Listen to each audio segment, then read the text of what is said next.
मंत्र पाठ। ॐ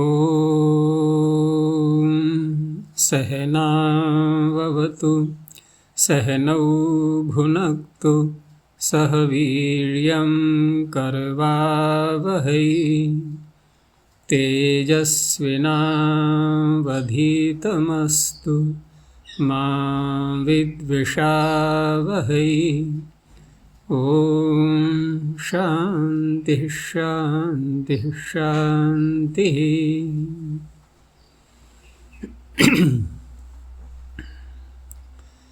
काशिका की 194वीं कक्षा 5वें अध्याय के चतुर्थ पाद में 56 सूत्र देख लिए थे।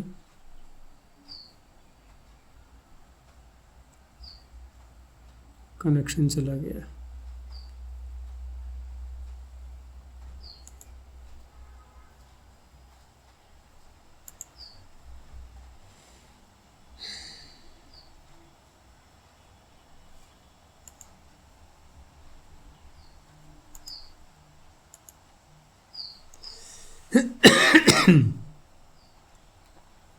आ रही है आवाज?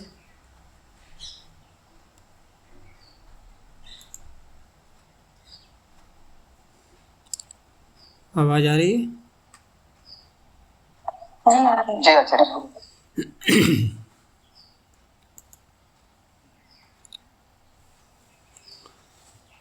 तो पीछे कुछ पूछना है?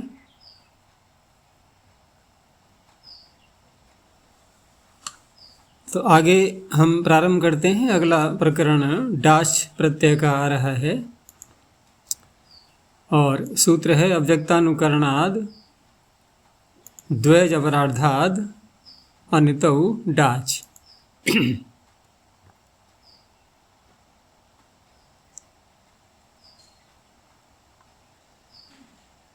तो अव्यक्त ध्वनि का जो अनुकरण होता है, अव्यक्त ध्वनि और व्यक्त ध्वनि, ये चर्चाएं पीछे भी हम कर चुके हैं। एक तो हम कहते हैं शब्द।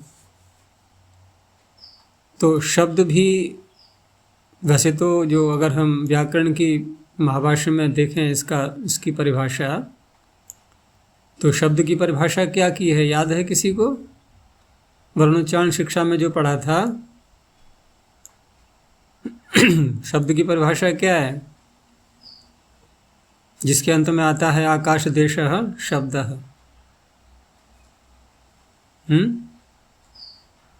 श्रोत्रोपलब्धिः बुद्धि निग्राह्यः प्रयोगेणाभिज्वलितः आकाश देशः। 4 विशेषण दिए हैं उसमें कि श्रोत्र से उपलब्धि होती है। अब हम ध्वनि को भी यहाँ लेते हैं। ध्वनि जो मात्र यदि कहा जाए तो ध्वनि श्रोत्र से उपलब्ध होती है। बुद्धि निग्राह्यः, अब यहाँ थोड़ा अंतर पड़ जाएगा कि यदि अव्यक्त ध्वनि है तो बुद्धि से कोई उसका अर्थ नहीं निकलेगा। व्यक्त ध्वनि है तो अर्थ भी आएगा उसका। प्रयोगेण अभिज्वलितः, अब ये जो परिभाषा की गई है, ये तो हम जो मनुष्य लोग बोल रहे हैं, ये उस शब्द की बात हो रही है। तो शब्द इतना व्यापक नहीं है जितना व्यापक के ध्वनि शब्द है। ध्वनि अव्यक्त को भी कहेंगे और व्यक्त को भी कहेंगे। अब व्यवहार में भले ही कि कोई शब्द हुआ, कोई आवाज़ हुई, हम आवाज़ जैसे उर्दू में बोलते हैं तो वो भी एक ध्वनि के अर्थ में ही आता है, लेकिन व्यवहार में शब्द अव्यक्त को भी कह देते हैं। लेकिन पतंजलि क्या कह रहे हैं? बुद्धि निग्राह्य प्रयोगेण अभिज्वलितः। जब प्रयोग करते हैं उसका कहीं पर, तब उसका प्रकाश होता है। और मन में हम विचार कर रहे हैं, ठीक है ना, शब्दात्मक विचार ही तो होता है। कभी सोच करके देखना कि हमारे अंदर जब कुछ विचार प्रक्रिया चल रही होती है तो निरंतर शब्द आ रहे होते हैं, लेकिन हम बोल तो नहीं रहे उनको, तो उनको शब्द नहीं कहा जाएगा। जो शब्द की परिभाषा है उसके आधार पर शब्द कब कहा जाता है? जब प्रयोग से उसका प्रकाश होता है। आकाश देश है उसका, आकाश देश उसी का कहा जाएगा। हम जो विचार कर रहे हैं, वहाँ जो शब्द उभर रहे हैं, उनका क्या देश आकाश है? कोई कुछ नहीं। तो इस तरह से हम देखें तो शब्द एक विशेष अर्थ में परिभाषित किया गया है, लेकिन ध्वनि एक सामान्य शब्द है। सभी प्रकार की ध्वनियाँ, जो शब्दात्मक ध्वनियाँ हैं वो भी ध्वनि है, और जो शब्दात्मक ध्वनियाँ नहीं है वो भी ध्वनि है। तो अब उसको दो शब्दों में हम कह सकते हैं कि व्यक्त ध्वनि और अव्यक्त ध्वनि। यहाँ किसकी बात हो रही है सूत्र में? अव्यक्त की ध्वनि की, ठीक है ना, जो अव्यक्त है, जो वर्णात्मक नहीं है, शब्दात्मक नहीं है, ऐसी ध्वनि।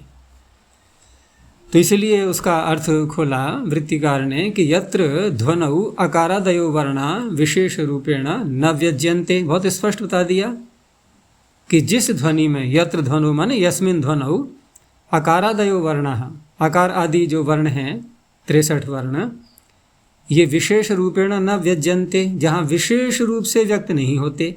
अब इसका तात्पर्य व्यक्त तो हो रहे हैं, व्यक्त तो हो रहे हैं, लेकिन विशेष रूप से नहीं कह सकते कि ये वर्ण बोला गया है, हम वर्ण का नाम बोले, अमुक वर्ण बोला गया।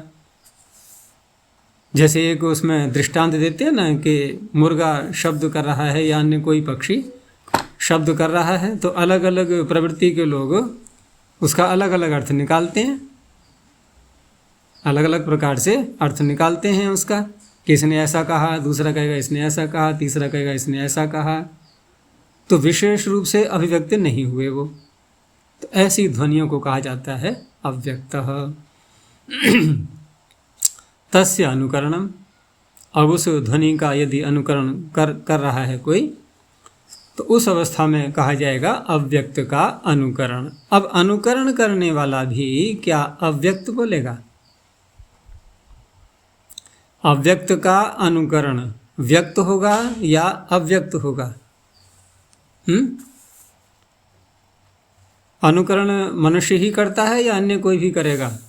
अन्य प्राणी भी अनुकरण करते हैं क्या? तोता को देखा है ना तोता मैना आदि हैं, बंदर को भी ले सकते हैं, मदारी दिखाते हैं बंदरों के लिए भी, तो ये भी अनुकरण करते हैं, लेकिन उनका अनुकरण किया हुआ वो अव्यक्त ही कहलाएगा। वो भी भले ही हम कहते हैं तोता बहुत स्पष्ट बोल रहा है, लेकिन नहीं, विशेष रूपेण न व्यज्यन्ते। अन्य प्राणियों की ध्वनियाँ ये सब अव्यक्त ध्वनियाँ कहलाती हैं, उसको हम लिख नहीं सकते। कागज़ पेन लेकर के उसको लिख नहीं सकते कि भैंस क्या कह रही है और गाय क्या कह रही है, नहीं लिख सकते, या कौआ क्या कह रहा है लेकिन हम जब उसका अनुकरण करेंगे तो हमारा स्वभाव क्या है कि हम आई वैसे तो करेंगे नहीं, हम क्या करेंगे, हम उसको वर्णात्मक स्वरूप देंगे, हम वर्णों में ढालेंगे उसको। और क्या कैसे ढालेंगे, कौन से वर्णों में? कि जैसा हमने अनुभव किया है, जैसा हमें लग रहा है, लग रहा है ही कहा जाएगा, क्योंकि विशेष रूप से तो अव्यक्त हुआ नहीं। तो कौए को हमने वो काएँ काएँ करके बोल दिया, यद्यपि वो नहीं कह रहा है काएँ काएँ तो ये व्यक्त का यानी अव्यक्त का अनुकरण व्यक्त होगा, और व्यक्त होगा तो फिर वो शब्द बन गया। अब तो प्रयोगेण अभिज्वलिता, तो उस अवस्था में अब व्याकरण के भी कार्य होंगे उसमें, तो उसी के लिए सूत्र है ये। तो ये तो हो गया अव्यक्तानुकरण का अर्थ। आगे फिर द्वयज अवरार्धम यस्य, जिसका अवरार्ध। अब अवरार्ध क्या होता है?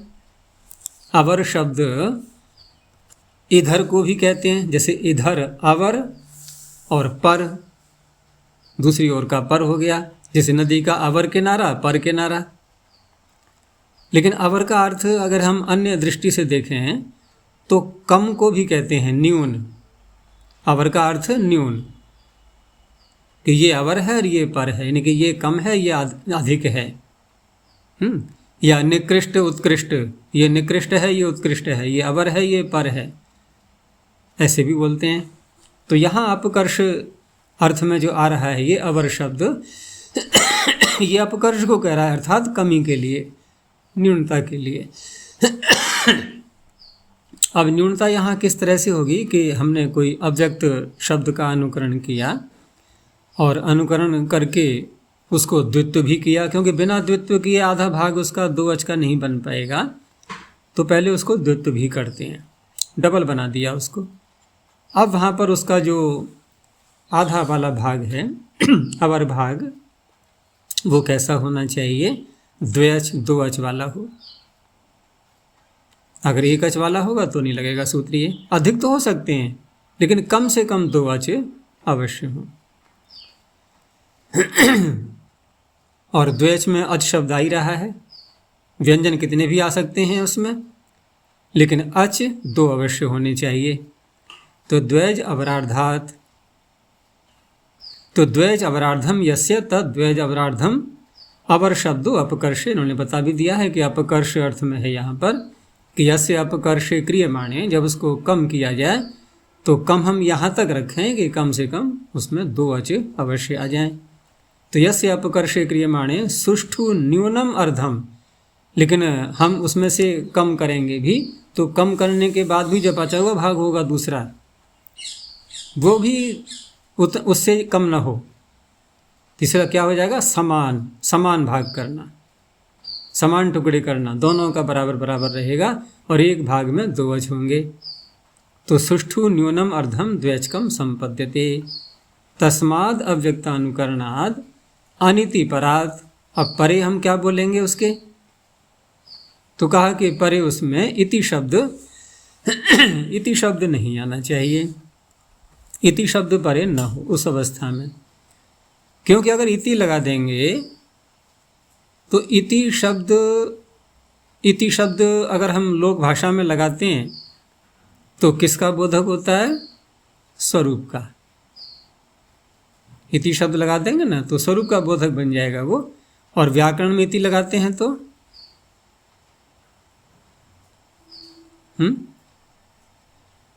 तस्मिन इति, तो क्या अर्थ ले लेते हैं। तो क्या अर्थ होगा इति का? सप्तम यंत्र। सप्तम यंत्र की बात नहीं है। व्याकरण में हम जब इति शब्द लगाएंगे वो शब्द के अर्थ को कहेगा, भाषा में इति शब्द लगाएंगे तो वो शब्द के स्वरूप को कहेगा। ये दोनों में अंतर होता है। वहाँ तस्मिन का अर्थ देखा जाएगा क्या है, और व्याकरण में हमने अगर पट पटा पटत पटत इति ऐसा बोल दिया तो इति ने शब्द के स्वरूप को कहा है। तो स्पष्ट हो तो गया कि पटत पटत इति करोति, पटत पटत। अब इसका अर्थ नहीं लिया जाएगा, इति लगा दिया ना कि पटत पटत ऐसी ध्वनि कर रहा है बस। लेकिन इति को हटा दिया तो अब संदेह रहेगा कि पटत पटत का अर्थ करें क्या करें यहाँ पर। तो उस अवस्था में ये कहता है कि वहाँ पर डाच प्रत्यय करना किया जाएगा, फिर तब बनता है पटपटा।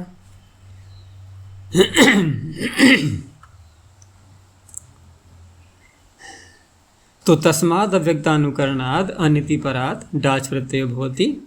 और साथ में एक बात और भी कही, पीछे से कृभ्वस्त योगे की अनुवृत्ति आ ही रही है, कृभ्वस्त योगे इति अनुवर्तते। तो उसके योग में भी यानी क्री भू अस, बस इन्हीं धातुओं के साथ में डाच प्रत्यय किया जाएगा। अब द्वैज की बात आई कि द्वैज कब देखा जाएगा कि कहा तस्य च द्विर्वचने कृते द्वैज अवरार्धम ततः प्रत्यय। लेकिन द्विर्वचन करने के लिए हम वार्तिक लगाते हैं। वार्तिक लगाते हैं कौन सा? डाची बहुलम द्वे भवतः।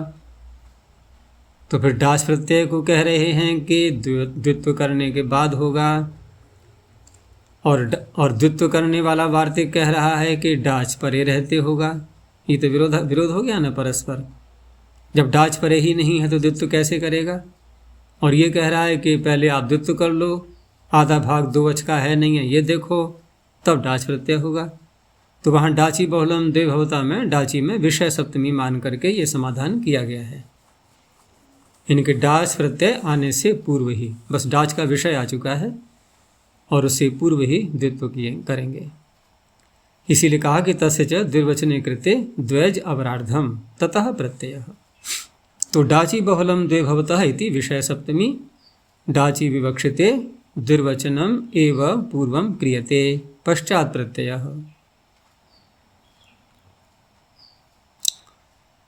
तो उसके पश्चात फिर यहाँ पर पटपटा करोति, तो पटत पटत इति, इति तो लगाना नहीं है यहाँ पर।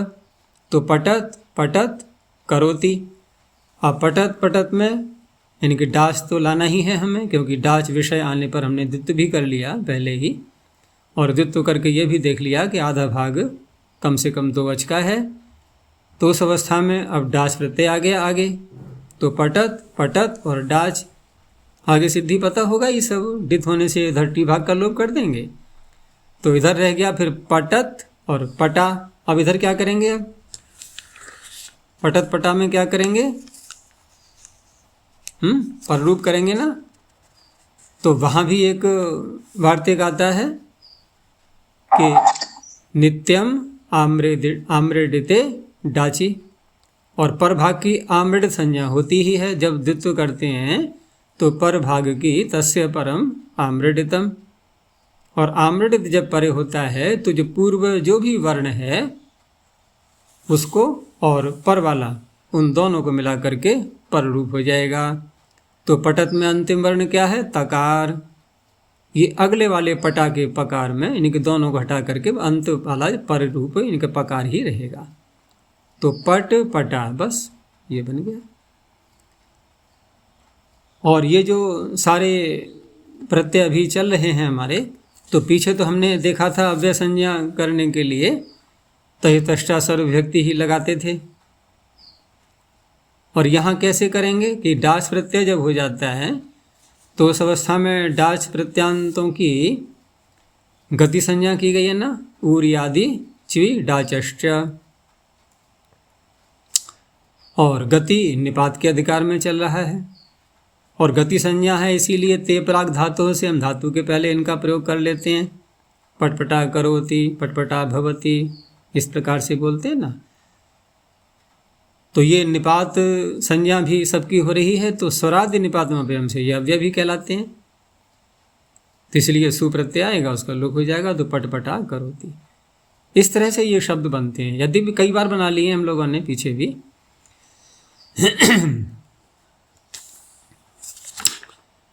ऐसे ही दमत शब्द है, तो दमदमा करोति, दमदमा भवति, दमदमा स्यात्। दमत और पटत 2 उदाहरण इन्होंने दे दिए। अब आगे पद प्रयोजन दिखाते हैं कि अव्यक्तानुकरणादिति किम, अव्यक्तानुकरणाद यदि इसको हटा दें हम, तो उस अवस्था में फिर अनुकरण किसका किया जाएगा, व्यक्त का अनुकरण हो सकता है फिर तो। और व्यक्त के अनुकरण में भी फिर ये प्रत्यय प्राप्त होने लगेगा। जैसे किसी ने दृशत शब्द बोला, किसी मनुष्य ने, दूसरे ने पूछा किसी तीसरे से कि क्या बोला इसने, ठीक है ना।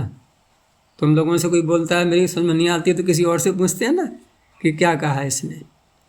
तो उसने स्पष्ट किया कि दृशत करोति, ये दृशत ऐसा उच्चारण कर रहा है, ऐसा बोल रहा है। तो ये क्या है, व्यक्त का अनुकरण। तो यहाँ पर भी तो फिर द्वित्व होने लगेगा, वो डाच प्रत्यय होने लगेगा, ठीक है ना। तो यहाँ निषेध कर दिया गया है, क्योंकि इसको भी अगर हम डाच के विषय में द्वित्व कर लेंगे तो आधा भाग 2 वाला बन जाएगा। आगे कहा कि द्वैज अवरार्धादिति किम, अब ये अव्यक्त का ही अनुकरण है कि श्रत श्रत कहीं से ध्वनि आ रही है, तो श्रत श्रत करोति ऐसे होने लगेगा। लेकिन यहाँ पर हम द्वित्व कर रहे हैं, फिर भी यहाँ आधा भाग 2 का नहीं बन रहा है, एक ही अच रहा है उसमें। तो इस तरह से यहाँ पर न तो डाच हो पाएगा, क्योंकि डाच प्रत्यय होगा ही नहीं अब, और डाच का जब विषय नहीं आया तो द्वित्व भी नहीं करेंगे अब।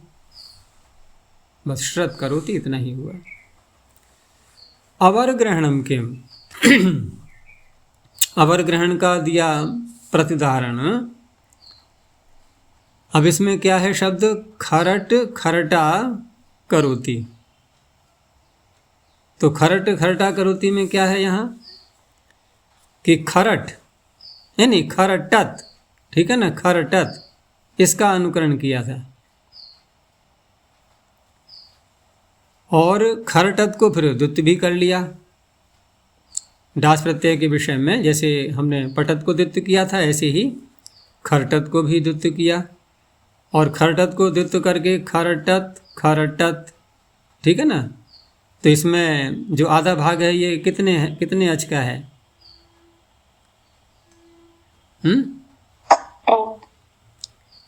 खरटत में 3 अच हो गए, तो 3 अच हो गए। और यहाँ पर यदि अवर ग्रहण न किया जाए, केवल इतना कहा जाए कि द्वयच, अवर ग्रहण न किया जाए, ठीक है ना, द्वयच कहा जाए, तो इसमें 2 अच हैं, इसमें 3 अच आ गए, तो यहाँ प्रत्यय नहीं हो पाएगा ना, यहाँ प्रत्यय नहीं हो पाएगा। और अवर ग्रहण करने से क्या तात्पर्य निकला कि जिसका अपकर्ष किया गया, हमने उसमें देखा आधा भाग करके, तो अवर यानी कि कम से कम, न्यून कितने होने चाहिए? 2 अच। तो कम से कम 2 अच तो है ही इसमें, अधिक चाहे कितने ही हो, ये अर्थ निकल आया। केवल द्वयच कहेंगे तो फिर 2 अच ही लिए जाएंगे, इसलिए तो खरट खरटा करोति, ये भी ऐसे ही बन गया। ऐसे ही त्रपटत त्रपटत करके, तो त्रपट त्रपटा करोति।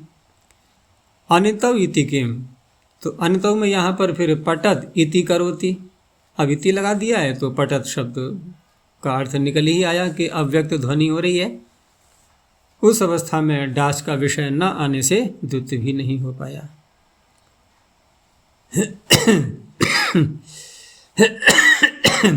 अच्छा, द्वित्व नहीं हो पाया तो फिर ये पटत दिति करोति ऐसा क्यों नहीं बना? पटत इति करोति, और बोल क्या रहे हैं? पटिति करोति, ऐसा क्यों?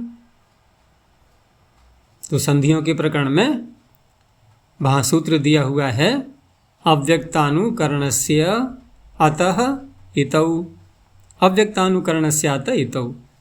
एंगी पररूपम के प्रकरण में, एंगी पररूपम ओमांगोश्च उससे पदांतात अतोगुणे, अतोगुणे के आगे, तो वहाँ अव्यक्त का यदि अनुकरण किया जा रहा है और आगे इति शब्द आ रहा है, तो अव्यक्त के अनुकरण में जो अत भाग है, जैसे पटत में अत भाग, इसका पररूप हो जाएगा, तो इति का इकार रह गया बस, पटिति करोति। डाच में चकार लगा दिया गया है, चकारः स्वरार्थः, चकार यहाँ पर स्वर के लिए किया गया है, क्योंकि यदि चकार नहीं करेंगे तो उस अवस्था में तिंग तिंग, इससे निघात होगा, और निघात करके फिर एकादेश बनेगा, और एकादेश होने से फिर स्वरितो बाणदाते पदादो, इससे एक पक्ष में स्वरित की प्राप्ति होने लगेगी। उसके लिए फिर चकार लगा दिया है, और स्वरित को रोकने के लिए अब अंतुदात्ती ही रहेगा। तो पट पटासी अत्र स्वरितो बाणदाते पदादौ इति स्वरितो न भवति। आगे कहा केचित् द्वयज अवराध्यात् इति यकारम पठन्ति। कुछ आचार्य द्वयज अवराध्यात् ऐसे बोलते हैं, तो अवरार्ध और अवराध्य यहाँ क्या अंतर रहेगा? तो का अंतर कुछ भी नहीं है, स्वार्थिक हम यकार को ही मानेंगे, अर्थ में लेश मात्र भी अंतर नहीं आएगा। तो इस तरह से ये सूत्र अव्यक्त की ध्वनियों के लिए बहुत प्रसिद्ध सूत्र है। और किसी भी ध्वनि को हम शब्दों में व्यक्त करते हैं, अग्नि जल रही होती है वहाँ ध्वनि होगी, कोई वस्त्र धो रहा है वहाँ ध्वनि हुई, कोई काष्ठ को तोड़ा हमने वहाँ ध्वनि हुई, किसी कागज़ को फाड़ा वहाँ ध्वनि हुई, किसी कपड़े को फाड़ो तो वहाँ ध्वनि, ताली बजाई तो वहाँ, कितनी ध्वनियाँ संसार में हो रही हैं जिनको कि मनुष्य नहीं कर रहे हैं। जहाँ वाणी का प्रयोग नहीं हो रहा है तो सर्वत्र ध्वनियाँ ही हो रही हैं। हृदय नहीं धड़क रहा है क्या? धक धक धक, वहाँ भी क्या हृदय बोल रहा है? ध धकार अकार ककार ये बोल रहा है क्या? नहीं। लेकिन हमारी आदत क्या है कि जैसे हम बोलते हैं वैसा ही हम बनाना चाहते हैं उसको, और इसीलिए मूर्तियाँ बनाते हैं लोग विभिन्न देवी देवताओं की। तो किन के आकार में बनाते हैं भाई? जैसा हमने पशु पक्षी देखे उनके आकार में बना लिया, या अपने जैसा बनाना चाहते हैं मनुष्य के रूप में बना देते हैं उनको। सूर्य देवता देखे ना, सूर्य देवता वहाँ मनुष्य बना दिया उनको। तो ऐसे ही सारी अव्यक्त ध्वनियों को हम व्यक्त के रूप में व्यक्त करते हैं, ठीक है ना। तो बहुत ध्वनियाँ हो रही हैं संसार के अंदर, हर पदार्थ में होती है ध्वनि।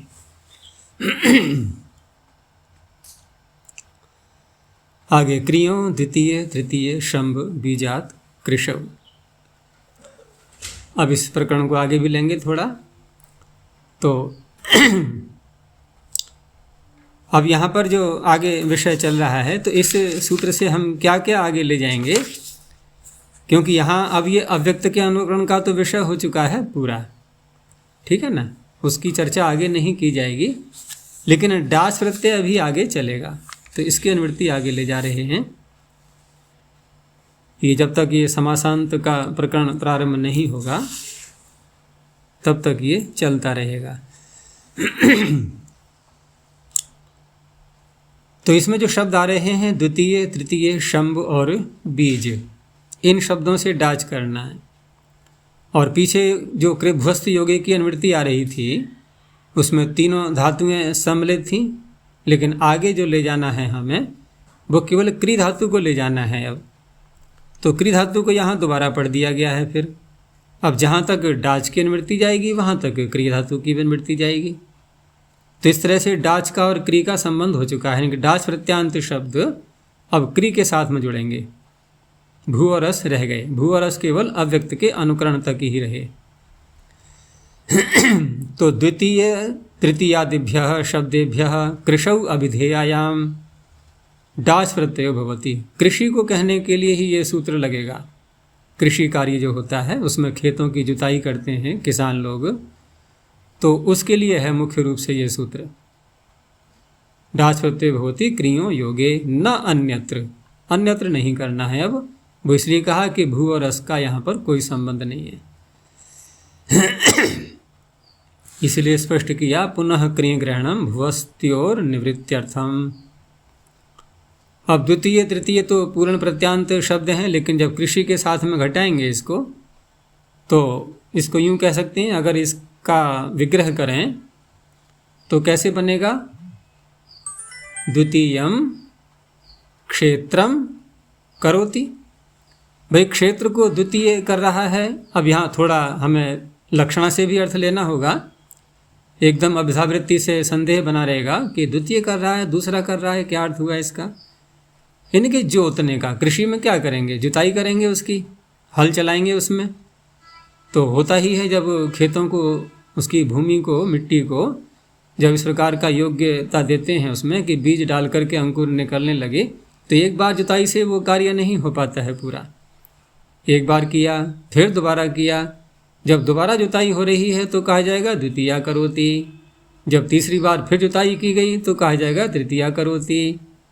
और ये भी देखा होगा कि जैसे प्रथम बार जुताई यदि हमने पूर्व से पश्चिम की ओर की है, तो दूसरी बार जुताई कैसे करते हैं, उत्तर से दक्षिण की ओर ऐसे क्रॉस करके, उसे कहते हैं शंबा। शंबा जो शब्द आता है ना, ये इसका तात्पर्य वो क्रॉस करते हुए करना, उसके लिए।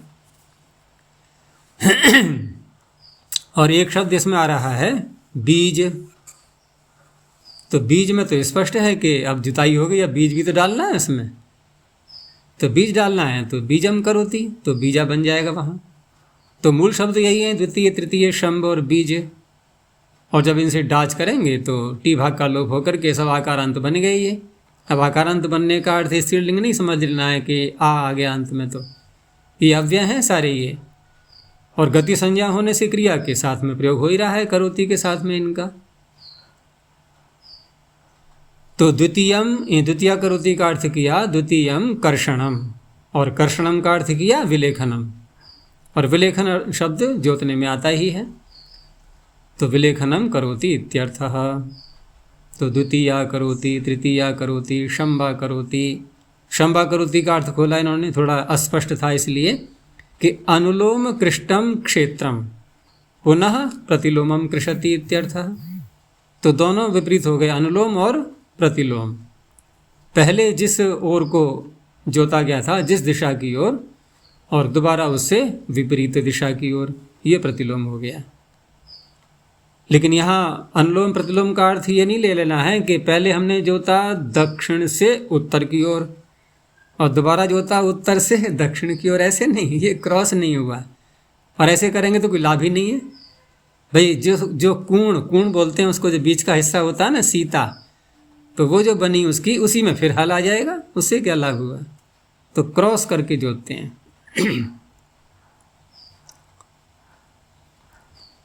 और शंबा करोति का ये हो गया। और बीजा करोति का अर्थ किया सह बीजे न विलेखनम करोति इत्यर्थः। अब बीज के साथ में भी जुताई हो रही है। तो पहले तो हल जो के साथ में ही बीज डालते थे, अब मशीनें ऐसी आ गई हैं, उन मशीनों में ही बीज रख लेते हैं, जुताई हो रही है साथ में, बीज डाल दिया है। कभी कभी ऐसा करते हैं कि बीज हाथ से फेंक दिया और बाद में ट्रैक्टर आदि से उस मिट्टी को फिर थोड़ा सा कुरेद दिया तो बीज उसमें मिट्टी में मिल जाता है। कृषौ इति किम, अब कृषि अर्थ यदि नहीं है और ये शब्द ला रहे हैं हम द्वितीय तृतीय आदि, तो अब वहाँ पर ये डाच प्रत्यय नहीं होगा, भले ही हम क्री का प्रयोग कर लें फिर भी। जैसे द्वितीयम करोति पदम, अब कोई शब्द किसी ने बोला, पद का उच्चारण किया, किसी को नहीं समझ में आया, दोबारा फिर बोला उसने, तो द्वितीयम करोति पदम, दोबारा बोल रहा है उसको, तो ये कृषि से यहाँ कोई संबंध नहीं है, इसलिए प्रत्यय नहीं हुआ।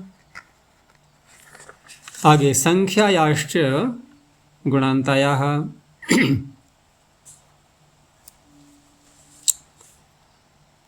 इसमें जो रचना है सूत्र की, इसमें पहले गुणांत शब्द को देखो कि गुणांत में एक शब्द है गुण और दूसरा शब्द है अंत।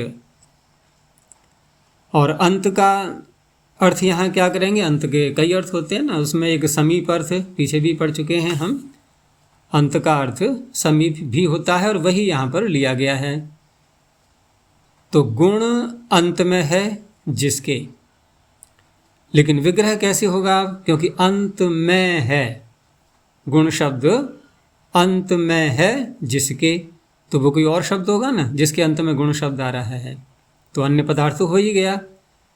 लेकिन समास करते समय जब विग्रह करेंगे तो बहुव्रीहि समास प्रायः जब होता है तो दोनों पदों में एक जैसी विभक्ति होती है, लेकिन यहाँ विभक्ति कैसे लाएंगे, गुणः अन्ते यस्य, तो ये समानाधिकरण हुआ कि व्यधिकरण हुआ, व्यधिकरण हो गया। तो व्यधिकरण को भी मान्यता मिली हुई है, ठीक है ना। व्यधिकरण बहुव्रीहि बहुत मिलते हैं देखने के लिए, इसलिए व्यधिकरण बहुव्रीहि माना गया है ये। और अंत का अर्थ हो जाता है समीप। तो गुण शब्द अन्ते यस्य, अन्ते माने समीपे, यस्य तो समीप में है जिसके गुण शब्द ऐसा, वो ऐसा कौन है, वो कौन है ऐसा, वो संख्या के लिए आ रहा है, फिर ये बना विशेषण संख्या का, ठीक है ना, ये संख्या का बनेगा विशेषण। इन्हें ऐसी संख्या, ऐसा संख्यावाची शब्द जिसके अंत में, जिसके समीप में गुण शब्द आ रहा है। जैसे द्विगुण, तो द्विगुण में द्वि संख्यावाची है, उसके समीप में गुण शब्द आ गया। लेकिन जब हमने देखा कि समास करते समय कि गुणः अन्ते यस्य, तो एक तो यहाँ पर हमने विभक्ति में देखा व्यधिकरण कि गुणः प्रथमा है, अंते में सप्तमी है। दूसरी एक चीज़ यहाँ और दिखाई दे रही है कि हम जब समास करते हैं तो शब्द परस्पर कैसे होते हैं, समर्थः पद विधि, समर्थ होने चाहिए ना, संगत होने चाहिए, परस्पर संबद्ध होने चाहिए। तो गुण शब्द और अंत शब्द, इन दोनों में अगर देखें, यदि कोई शब्द सापेक्ष निकल आया तो सापेक्षम असमर्थम भवति, सापेक्ष तो समर्थ होता ही नहीं है, वो तो असमर्थ कहलाएगा, फिर वो समर्थ नहीं हुआ। और नियम यह है कि पद विधियाँ समर्थों की होती हैं। तो यहाँ पर कोई शब्द लग रहा है इसमें जो सापेक्ष है, गुण या अंत दोनों में से?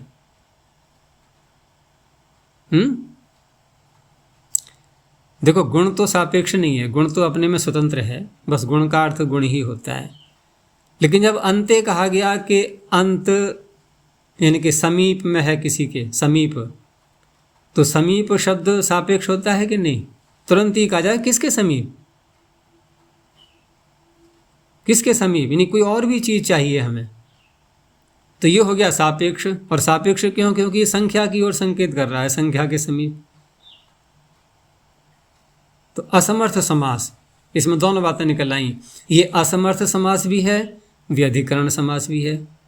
गुणांत शब्द जो है असमर्थ भी है और व्यधिकरण भी है, दोनों बातें दिखाई देंगी इसमें।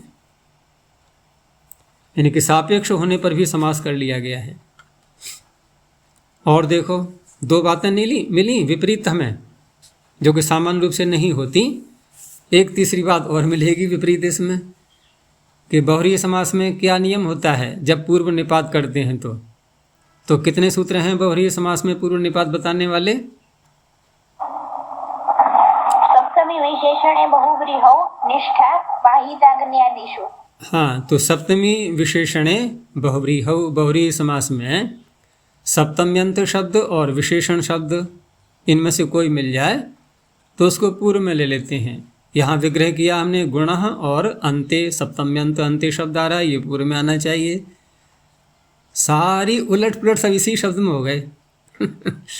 यहाँ देखो, अंते शब्द सप्तम्यंत होने पर भी पूर्व निपात नहीं किया गया उसका, है गुणांत बोला गया, अंत गुण नहीं बोला गया, गुणांत। तो सारी बातें इसमें देखने को मिलेंगी। तो कुल मिलाकर के सूत्र का अर्थ क्या बन गया कि ऐसा संख्यावाची प्रातिपदिक, ऐसा संख्यावाची शब्द जिसके अंत में गुण शब्द भी आ रहा हो समीप में, उस प्रातिपदिक से, क्योंकि अब जब दो शब्द हो गए तो समास भी होगा फिर, और समास होगा उसके बाद फिर प्रातिपदिक संज्ञा होगी, तो ऐसा प्रातिपदिक चाहिए।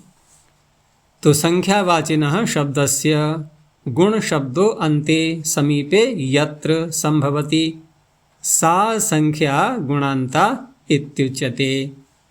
ये तो इसका अर्थ हो गया कि उस संख्या को कहा जाएगा गुणांता। कौन सी संख्या? जिसके समीप में गुण शब्द आ रहा है। तादृशात् प्रातिपदिकात् कृशौ अभिधेयायां डाच प्रत्यय भवति क्रियों योगे। अब उदाहरण देख लो कि द्विगुणम विलेखनम करोति क्षेत्रस्य। ये तो इसका विग्रह दिखा दिया इन्होंने अर्थ खोलने के लिए कि क्षेत्रस्य विलेखनम द्विगुणम करोति। क्षेत्र की जुताई हुई है जो, वो दोगुना कर रहा है, यानी कि दो बार जोत रहा है उसको, दोबारा जुताई कर रहा है उसकी। तो द्विगुण शब्द मिल गया इनको, गुणांत भी है, संख्या पूर्व में है उसकी। तो द्विगुण से डाच प्रत्यय होकर के द्विगुणा करोति। बाकी सब वही है कि गति संज्ञा होगी, निपात संज्ञा होगी, अव्यय संज्ञा होगी, क्रिया के योग में आ गया ये, ते प्राग धातु हो, इस तरह से बन गया त्रिगुणा करोति। कृशौ इति किम, कृषि अर्थ नहीं होगा तो यहाँ पर भी वही बात है, ये सूत्र नहीं लगने वाला फिर। अब यहाँ क्या है कि रज्जु है कोई, और रज्जु को जब उसमें ऐंठन लगाते हैं, रस्सी को बनाया जाता है, तो प्रायः तो 3 लरें होती हैं रस्सी में, लेकिन 3 से अधिक और 2 लरों वाली भी रस्सियाँ मिलती हैं। 2 लर वाली रस्सी बनानी आती है? अच्छा, वो देखा है ना, कभी कभी हम दीपक की वो बत्ती बनाते हैं जब, तो हम रुई के 2 भाग करते हैं अलग अलग, और दोनों भागों में पहले ऐंठन लगाते हैं पृथक पृथक, फिर इन दोनों को मिलाते हैं, मिला करके फिर ऐंठन लगती है, वो दोनों जुड़ जाते हैं। लेकिन उनके 2 भागों में जब अलग अलग ऐंठन लगाई जाती है तो वहाँ दोनों में विपरीतता होती है। अगर समान रूप से हमने लगा दी ना ऐंठन, तो उस अवस्था में दोनों जुड़ नहीं पाएंगे। तो वो एक हमें उसका ध्यान रखना होता है कि ऐंठन कैसे लगाई जा रही है। तो उस अवस्था में रज्जू भी ऐसे ही बन जाती है। जैसे हमने रुई की बत्ती बना ली जलाने के लिए, तो रज्जू को द्विगुणा कर रहा है। अब यहाँ पर द्विगुणा में जो आ दिखाई दे रहा है हमें, ये डाच का आ नहीं है, ये तो रज्जु स्त्रीलिंग का शब्द है, इसलिए टाप प्रत्यय हो गया है। यहाँ द्विगुण से द्विगुणा बना हुआ है टाप करके, उसका द्वितीय का एकवचन है। तो द्विगुणाम करोति रज्जु।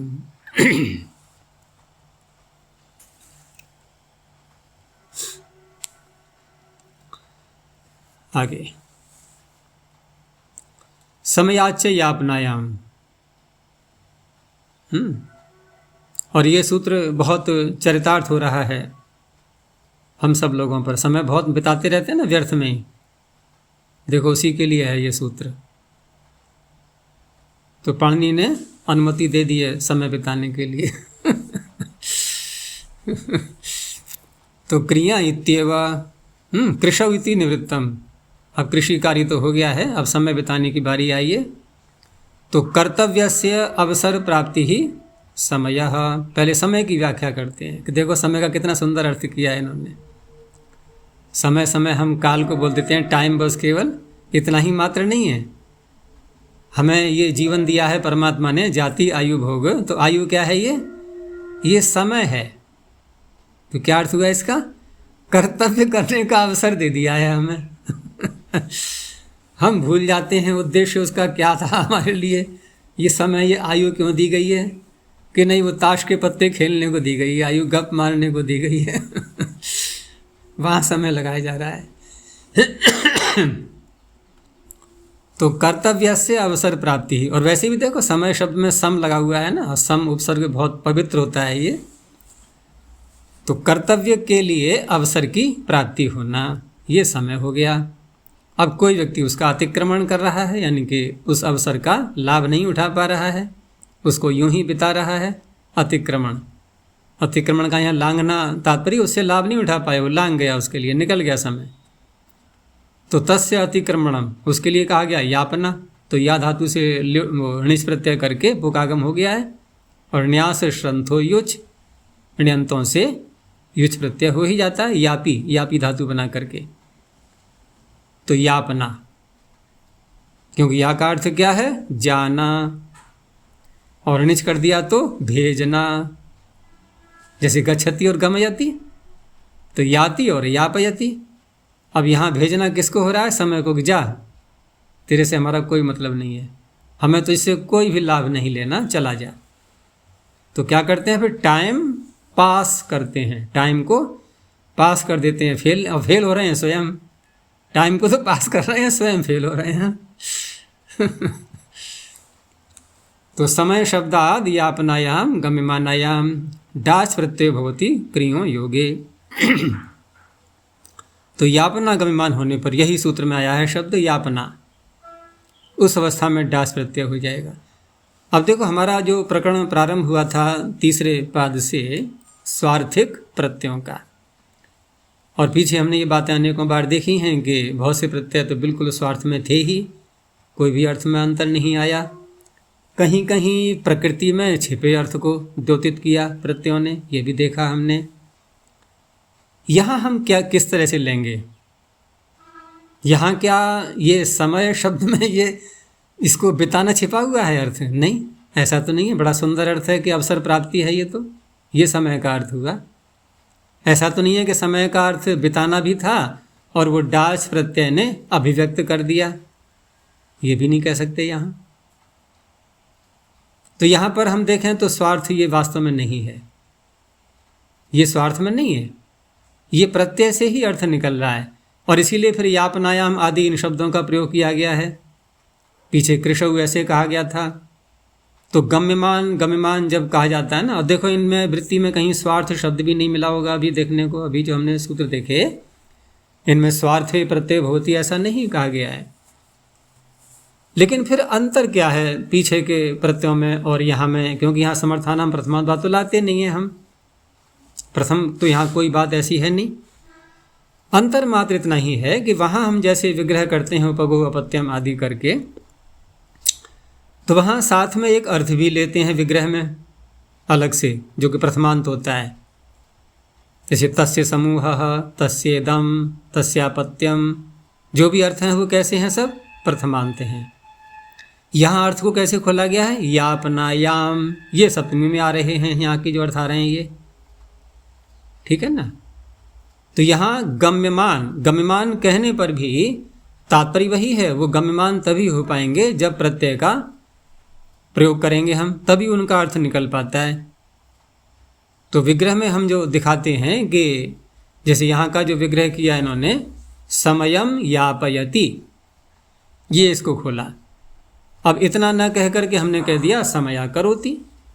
तो यापयति के पूरे अर्थ को डाच प्रत्यय ने ले लिया अपने में, डाच प्रत्यय ने ले लिया, तो इसलिए अर्थ यहाँ पर स्पष्ट है कि प्रत्यय से कोई ना कोई अर्थ यहाँ पर आ रहा है, तो इसको स्वार्थिक नहीं कहा जाएगा। तो समया करोति समयम यापयति, और खोला इसको कालक्षेपम करोति इत्यर्थ, काल को फेंक रहा है। क्षेप माने फेंक देना, क्षिप धातु जो है ना फेंकने अर्थ में आती है, तो कालक्षेपम करोति इत्यर्थ है। यापनायामिति किम, अब यापना यदि नहीं है, उसको बिताना नहीं है, और यहाँ ये बोला जा रहा है कि समयम करोति, तो समयम करोति का अर्थ क्या है यहाँ? यहाँ समय का अर्थ है नियम, समय का अर्थ नियम भी होता है, तो नियम कर रहा है, ठीक है ना। अर्थात जो भी नियम उसने बनाए हैं अपने दिनचर्या के आधार पर, उसका पूरा पालन कर रहा है। समयम करोति, उसको बिता नहीं रहा है व्यर्थ में।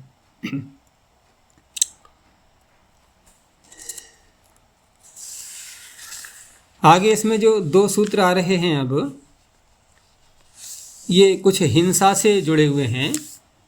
जैसे शिकारी लोग हिंसा करते हैं पशु पक्षियों की, या अन्य कोई हिंसक मनुष्य जो मांस आदि बेचते हैं खरीदते हैं, सब ये उनसे संबद्ध है। तो सपत्र निष्पत्राद अतिव्यथने, ये शिकारियों के लिए है कि सपत्र निष्पत्राद अतिव्यथने। तो सपत्र और निष्पत्र दो शब्द हैं इसमें, और दोनों में पत्र शब्द आया हुआ है। एक में सह के साथ में समास कर लेंगे, पत्रेण सहितम सपत्रम, और दूसरे में निर के साथ में हो जाएगा। लेकिन पत्र शब्द का स्वयं का क्या अर्थ होगा? बहुत सारे अर्थ होते हैं इसके। पत्ता भी अर्थ होता है इसका, पत्र चिट्ठी होती थी पहले, या कोई भी कागज का टुकड़ा, वो भी पत्र है सब। तो यहाँ तात्पर्य है पत्र वाहन को भी कहते हैं। तो यहाँ क्या है कि पतति अनेन इति पत्रम। अब क्या विशेष संदर्भ में यहाँ अर्थ देखना है हमें, सर्वत्र सामान्य रूप से अर्थ नहीं घटाना है, क्योंकि ये बाण में, बाण देखा है ना, बाण में एक तो अगला भाग होता है उसका नुकीला वाला, जो कि किसी ऑब्जेक्ट में जा कर के प्रवेश कर जाता है शरीर में। एक पिछला भाग होता है, तो पिछले भाग में कुछ साथ में अधिक बाण को हिंसक बनाने के लिए कुछ ऐसे अरे जैसे लगा देते हैं पीछे, उसे कहते हैं पत्र। बाण के पिछले भाग में जो हाथ की तरफ होता है, जिधर से बाण छोड़ा जाएगा उसमें। तो जब बाण शरीर में प्रविष्ट होता है, और प्रविष्ट होने के बाद जब वो बाहर निकलता है किसी के शरीर से, तो जो पीछे का जो भाग था ना, वो शरीर को और अधिक फाड़ते हुए बाहर निकलता है, क्योंकि बीच का भाग तो कम आकार का हो गया, लेकिन जो अंतिम भाग है वो उसकी चौड़ाई अधिक थी, उसने शरीर को और अधिक फाड़ दिया, उसे कहते हैं पत्र। तो सपत्र और निष्पत्र, अब इन दोनों का अर्थ यहाँ क्या घटाएंगे? अब क्योंकि सूत्र में शब्द अतिव्यथन आ ही रहा है, तो संदर्भ भी पता लग गया हमें कि आचार्य किस बात को कहना चाह रहे हैं। अतिव्यथन दुखी होने को करते ही हैं, पीड़ा देना किसी के लिए। तो सपत्र निष्पत्र शब्दाभ्याम अतिव्यथने डास प्रत्ययो भवति क्रियो योगे सति। अतिव्यथनम अतिपीडनम, अधिक पीड़ा देना। तो सपत्रा करोति मृगम व्याधः, व्याधः मृगम सपत्रा करोति, अर्थात व्याधः मृगम सपत्रम करोति, अर्थ तो वही रहेगा, सपत्रम करोति। तो सपत्रम करोति का अर्थ क्या हो जाएगा यहाँ पर कि बाण को पत्र सहित, सह पत्रेण इति सपत्रम, पत्र सहित शरीर में प्रवेश करा रहा है। तो पत्र सहित शरीर में प्रवेश करा रहा है का तात्पर्य पत्र बाण में लगा हुआ है और शरीर में अंदर प्रवेश कर गया, यानी पत्र वाला भाग भी प्रवेश कर गया है, लेकिन पूरा बाण निकला नहीं शरीर से। इतना निकल गया कि पत्र वाला भाग भी उसके शरीर में आ चुका है। तो सपत्रम शरम अस्य शरीरे प्रवेशयति इत्यर्थः। अब यदि और अधिक वेग से बाण छोड़ा जाए तो उस अवस्था में वह पत्र सहित शरीर में जाएगा और पार भी निकल जाएगा, तब कहा जाएगा निष्पत्रा करोति। वहाँ निष्कासन भी साथ में जुड़ गया। उसको पुंख भी कहते हैं। वैसे तो पंख पुंख होता ही है, तो पुंख जो पीछे का भाग होता है, जिसको अभी सपत्र शब्द से, पत्र शब्द से कहा गया है, उसको पुंख शब्द से भी कहा जाता है। तो निष्पत्रा करोति का अर्थ किया शरीरात शरम अपर पार्श्वे निष्क्रामयति, शरीर से शर को दूसरे भाग से बाहर निकाल रहा है, निष्क्रामयति इत्यर्थः। तो पीड़ा होती ही है इसमें, इन सारी क्रियाओं में। अतिव्यथन इति किम, अतिव्यथन इसलिए कहा है कि सपत्रम वृक्षम करोति जल सेचकः। अब देखो तुरंत ही अर्थ बदल गया पत्र शब्द का। यहाँ पत्र शब्द का अर्थ है पत्ते, जो वृक्ष के पत्ते होते हैं ना। तो कोई जल सिंचन करने वाला व्यक्ति, और जल सिंचन कर रहा है केवल जड़ पर नहीं, अपितु पत्र सहित ऊपर से डाल रहा है पानी, पत्तों पर भी गिर रहा है साथ में। जैसे गार्डन में जाते हैं, बगीचे में, और वहाँ पर जो अलग अलग पौधे लगाए हैं, तो ऊपर से ऐसे पानी डालेंगे तो पत्र भी सारे उसके भीग जाते हैं, उन पर मिट्टी आदि होती है वो भी सब साफ हो जाती है, जैसे कि पूरा स्नान करा दिया गया पौधे के लिए। तो यहाँ कोई व्यसन वाली बात नहीं, बल्कि और पौधे प्रसन्न होते हैं उससे। तो निष्पत्रम, दूसरा वाक्य दिया, निष्पत्रम वृक्षतलम करोति भूमि शोधकः। अब एक सफाई करने वाला है, तो वहाँ पर भूमि शोधक, वृक्ष के नीचे वृक्ष के पत्ते, पतझड़ होता है तो बहुत सारे गिरते हैं, तो उनकी सफाई कर रहा है वो, अर्थात वहाँ से पत्रों को हटा रहा है। तो सपत्र निष्पत्र शब्द यहाँ भी आए हुए हैं, लेकिन यहाँ ये प्रत्यय नहीं होगा अतिव्यथन न होने के कारण से। आगे निष्कुलान निष्कोषणे, ये भी उसी विषय से जुड़ा हुआ है।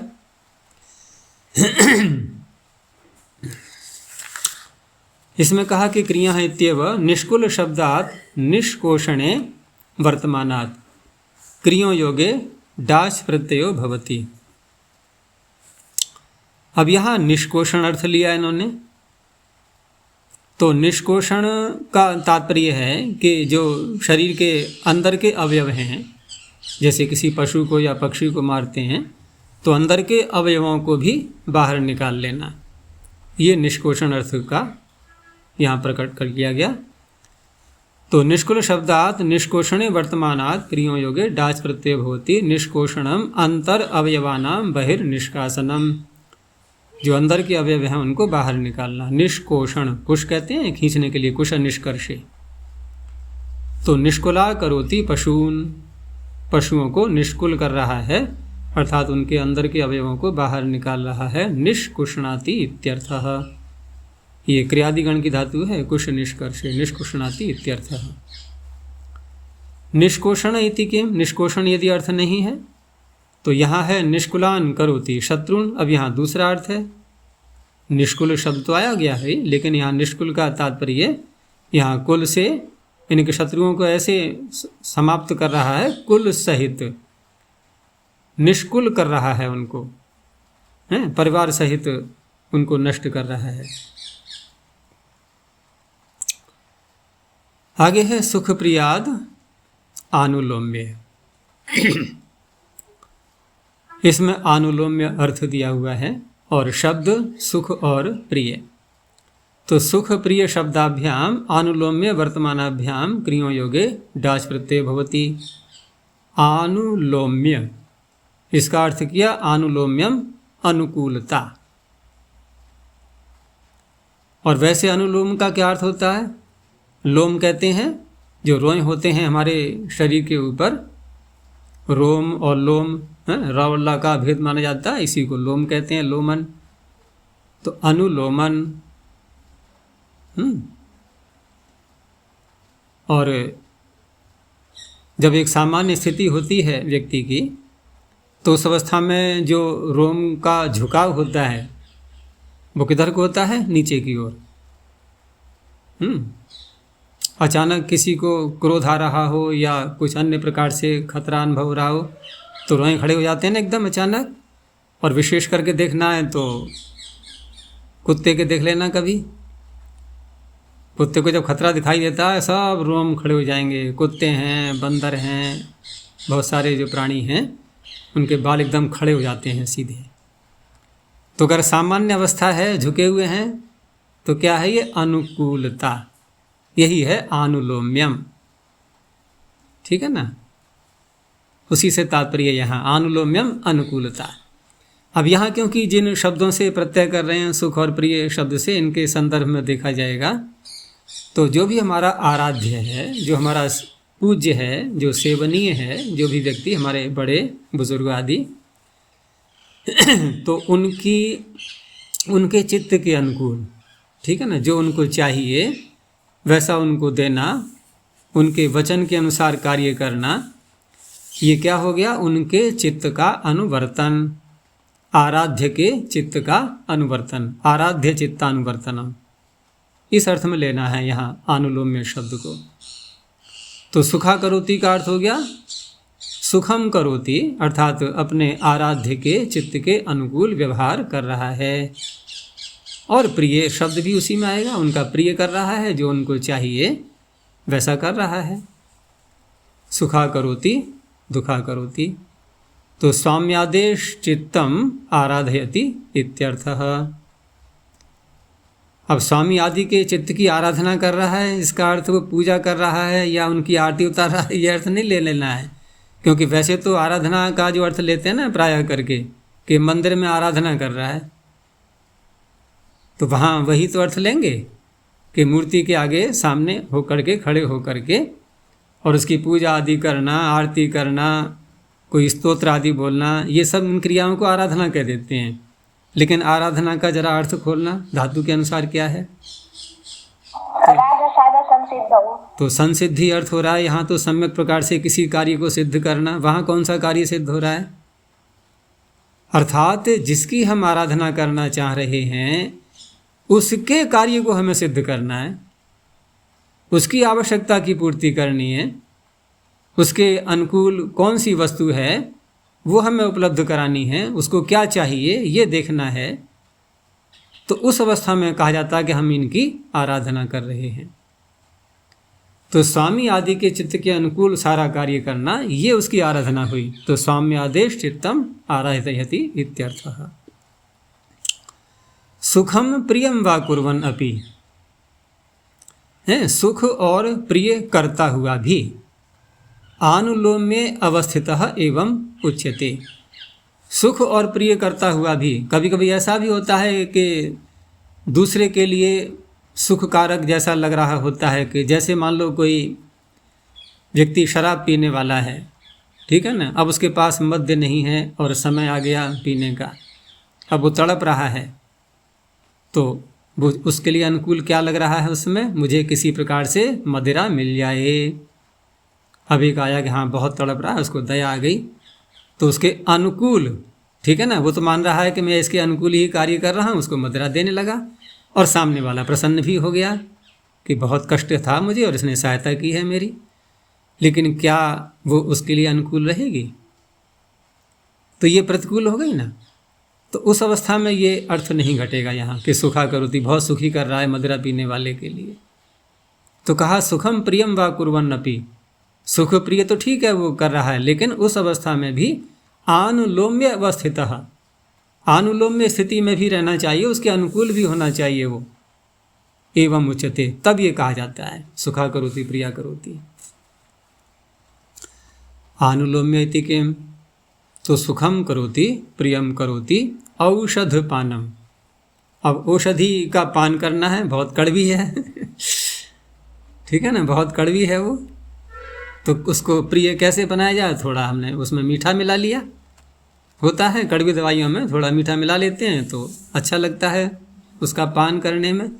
तो औषधि को अपने अनुकूल बना रहा है। औषधि का कोई चित्त नहीं है जो औषधि के चित्त के अनुसार उसकी आराधना कर रहा है, ऐसा नहीं, यहाँ अपने ही अनुकूल बना रहा है उसको। तो इस तरह से यहाँ ये सूत्र नहीं लगेगा। दुखात प्रातिलोम्य, अब ये तो स्पष्ट समझ में आ जाएगा। अब उसका उल्टा कर दो बिल्कुल, कि जो भी हमारा आराध्य है, स्वामी आदि कोई भी सेवक के लिए स्वामी हो जाएगा, तो उसके प्रतिकूल सारा कार्य कर रहा है वो। तो क्रिया इत्येव दुख शब्दात प्रातिलोम्ये, दुख शब्दात प्रातिपदिकात प्रातिलोम्ये गम्यमाने डाच प्रत्यय भवति क्रियो योगे। प्रातिलोम्यम प्रतिकूलता, उसी का उल्टा हो गया है। इसलिए सौम्यादेश चित्त पीडनम, और वहाँ चित्त के अनुकूल हो रहा था, यहाँ चित्त का पीडन हो गया है। तो दुखा करोति भृत्य, भृत्य उसको दुखी कर रहा है। प्रातिलोम्य इति किम दुखम करोति कदन्नम। अब यहाँ क्या हो रहा है कि किसी ने जो नहीं खाना था वो खा लिया, ठीक है ना, ऐसी कोई गलत वस्तु खा ली उसने, अब पेट में दर्द हो रहा है। तो जो कदन्न है, जो कुत्सित अन्न जिसका सेवन किया, वो दुखी कर रहा है, ठीक है ना। यहाँ पर ऐसा नहीं है कि जो सुखा दुखा करोति भृत्य जो अर्थ लिया था हमने कि भृत्य अपने स्वामी के प्रतिकूल कार्य कर रहा है, तो यहाँ ऐसा नहीं है। यहाँ कदन्न क्या कर रहा है, दुख दे रहा है। कदन्न दुख दे रहा है, किसी के प्रतिकूल कर रहा है, ये तात्पर्य नहीं है, क्योंकि कदन्न में कोई चेतना नहीं है, कोई ज्ञान नहीं है उसके अंदर, वो तो जड़ पदार्थ है वो। तो वहाँ प्रातिलोम्य शब्द को नहीं घटाया जाएगा। और एक सामान्य रूप से भी इस वाक्य को कह सकते हैं, मान लो किसी ने खाया नहीं है और वहाँ ये कह दिया जाए कि देखो ये तुम कदन्न का सेवन करोगे, कुत्सित अन्न का सेवन करोगे, तो इसका स्वभाव क्या है कदन्न का, कि ये दुख देता है, इसलिए इससे बचे रहना, ठीक है ना। कदन्नम दुखम करोति, एक सामान्य रूप में भी ले सकते हैं। और खा लिया है तो दुख दे रहा है, तो उसको बता भी सकते हैं कि ऐसा हो रहा है। शूलात् पाके, क्रिया का तो प्रयोग चल ही रहा है लगातार, क्रिया इत्येव। शूल शब्दात् पाक विषये डाच प्रत्यय भवति क्रियो योगे। और शूल ये उसे कहा गया है यहाँ पर, जब मांस सेवी लोग, मांस का भोजन करने वाले जब मांस को पकाते हैं तो एक शलाका लेते हैं बड़ी लोहे की, और उसमें मांस को लपेट लेते हैं अगले भाग में, फिर अग्नि में उसको पकाते हैं, दूसरा भाग खाली रखते हैं इसे पकड़ने में आसानी हो जाए। तो उस अवस्था में कहा जाता है ये कि शूल शब्दात् पाक विषये डाच प्रत्यय भवति क्रियो योगे। तो शूले पचति, ये इसका अर्थ खोला इन्होंने कि शूल में मांस को लगा करके उसको पका रहा है, तो डाच प्रत्यय होकर के बन जाएगा शूला करोति मांसम। पाक इति किम, तो फिर वही उदाहरण कि शूलम करोति कदन्नम, कदन्न शूल प्रदान करता है अर्थात दुख देता है वो। आगे सत्या दशपथे, ये दशपथे नहीं है कि 10 मार्ग ले लें हम, सत्यात अशपथे शपथ में नए समास है। तो क्रिया इत्येव सत्य शब्दात अशपथे डाच प्रत्यय भवति क्रिया योगे। सत्य शब्द के अर्थ को खोला कि सत्य शब्दो अनृत प्रतिपक्ष वचन, अनृत का प्रतिपक्ष वचन। तो अनृत का अर्थ हो गया असत्य, झूठ, और उसका प्रतिपक्ष वचन हो गया सत्य, ये इसका तात्पर्य है। तो ये तो एक सामान्य अर्थ हो गया जो व्यवहार में चलता ही है। लेकिन यहाँ किस तरह से करेंगे, तो कहा क्वचित तु शपथे च वर्तते, कहीं कहीं पर ये शपथ अर्थ में भी आता है। तो शपथ अर्थ में आता है तो उस अवस्था में सूत्रकार ने कहा कि अशपथे, शपथ अर्थ नहीं लेना है यहाँ पर। तो जब ये इसीलिए निषेध कर रहे हैं क्योंकि शपथ अर्थ में आ भी जाता है ये, उसका उन्होंने एक प्रमाण भी दिया है। मनुस्मृति का श्लोक का अंश है ये कि सत्येन शापयेद विप्रम। अब यहाँ पर सत्य का अर्थ शपथ कैसे हो गया, तो देखो वाक्य का तात्पर्य है यहाँ पर सत्येन शापयेद विप्रम, कि यदि कोई विप्र है, ब्राह्मण है, और उससे कहीं पर न्यायालय में गवाही दिलानी है, ठीक है ना। तो ये परंपरा अब भी चली आ रही है। देखो न्यायालयों में, अब वास्तव में ऐसा हो रहा है नहीं हो रहा है नहीं कह सकते, लेकिन प्राय करके फिल्मों में देखो, सीरियल्स में देखो, कहीं पर भी जब कहीं न्यायालय का सीन दिखाते हैं तो जब भी कटघरे में किसी को बुलाया जाता है तो तुरंत ही जो न्यायाधीश का जो वहाँ पर कर्मचारी होता है वो गीता लेकर के आ जाएगा ना सामने उसके, कि गीता पे हाथ रख के कसम खाओ कि क्या, कि मैं जो भी कहूँगा सत्य कहूँगा, सत्य के अलावा कुछ नहीं कहूँगा। इस तरह के वाक्य बुलवाए जाते हैं। तो यही बात यहाँ कही जा रही है कि जब विप्र से यदि कहीं पर गवाही दिलानी हो, साक्ष्य प्रस्तुत कराना हो, तो क्या करना चाहिए कि उसको सत्य की शपथ, सत्य न शापयेत, सत्य की शपथ उसको दिलानी चाहिए। अर्थात उसको ये कहलवाना चाहिए कि मैं जो कुछ भी कहूँगा सत्य कहूँगा, ऐसा वाक्य बोलो, तब उसको अपना साक्ष्य प्रस्तुत करना है। तो इस वाक्य में यहाँ पर सत्य शब्द शपथ के लिए भी प्रयोग में आ रहा है। तस्यायम प्रतिषेध, उसका निषेध किया है अशपथ है कह करके। तो यहाँ कैसे करेंगे फिर, जहाँ ये प्रत्यय करना है हमें डाच, सत्या करोति वणिक भांडम। अब यहाँ शपथ की बात नहीं हो रही है। इसका तात्पर्य है कि जब कोई व्यापारी वर्ग कहीं पर अपना व्यापार करने के लिए गया तो थोक के भाव में सामान ला करके इकट्ठा करते हैं ना, पहले अपनी दुकान में लाते हैं, भरते हैं वहाँ पर। तो भांड का कार्य करने वाला व्यापारी भांड लेने गया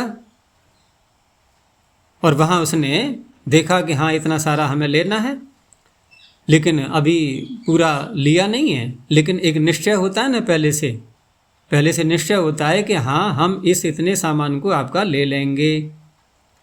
तो एक वहाँ पर प्रतीक के रूप में कुछ धन दे देते हैं थोड़ा सा, कि लो ये हमारा एक प्रतीक के रूप में रख लो, टोकन मनी कह देते हैं उसके लिए। और एक वादा हो गया पूरा एक, ठीक है ना, कि ये कार्य ये व्यापार हमें करना है, निश्चय हो चुका है। अब उस संपत्ति पर, उस माल पर उसका अधिकार हो गया है, भले ही उसने पैसा पूरा नहीं दिया है अभी, लेकिन अब दूसरा व्यक्ति उसको और किसी को नहीं बेच सकता, ठीक है ना। उसको बयाना कहते हैं, उर्दू में बयाना आ चुका है उसका, बयाना बोलते हैं ना अग्रिम धन के लिए, टोकन मनी के लिए बयाना।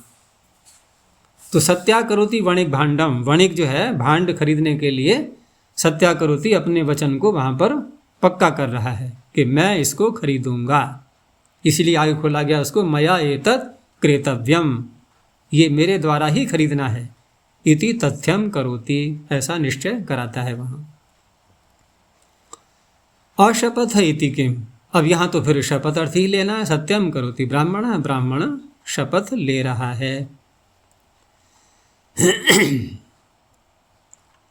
मद्रात परिवापण, यहाँ मद्र शब्द, तो मद्र शब्द तो मंगल का वाचक होता ही है और उसी का अर्थ यहाँ लेना है। लेकिन साथ में जो सूत्र में अर्थ दिया है परिवापण, तो परिवापण में वप धातु, इसकी चर्चा महाभाष्य में भी आती है। तो वप धातु कैसी है यहाँ पर, ये मुंडन करने अर्थ में है, मुंडन करने अर्थ में। तो परिवापण का अर्थ हो गया मुंडन कार्य करना, जो बाल मुड़वाते हैं बच्चों के, या बड़े भी कर सकते हैं। तो मद्र शब्दात परिवापणे डाच प्रत्यय भवति क्रियों योगे।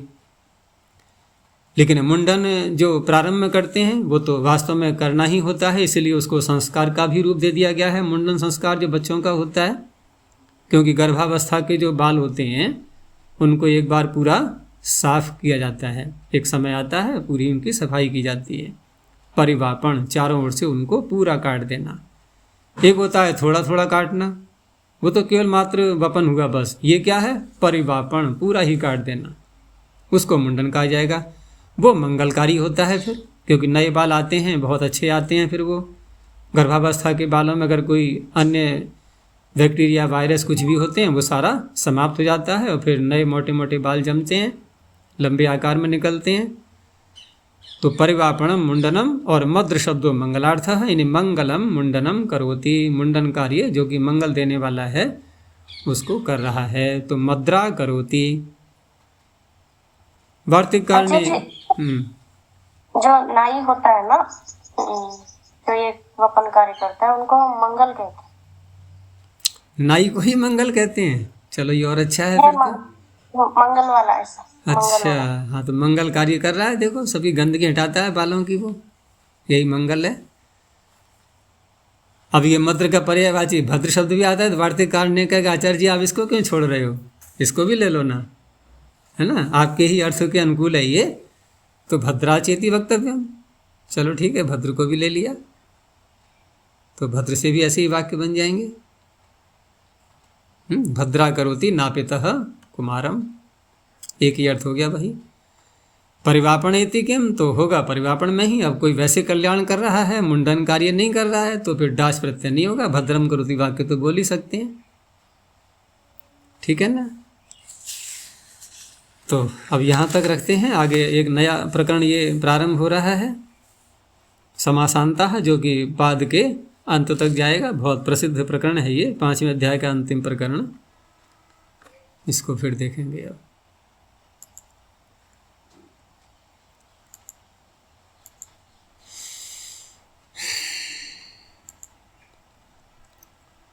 प्रणव ध्वनि।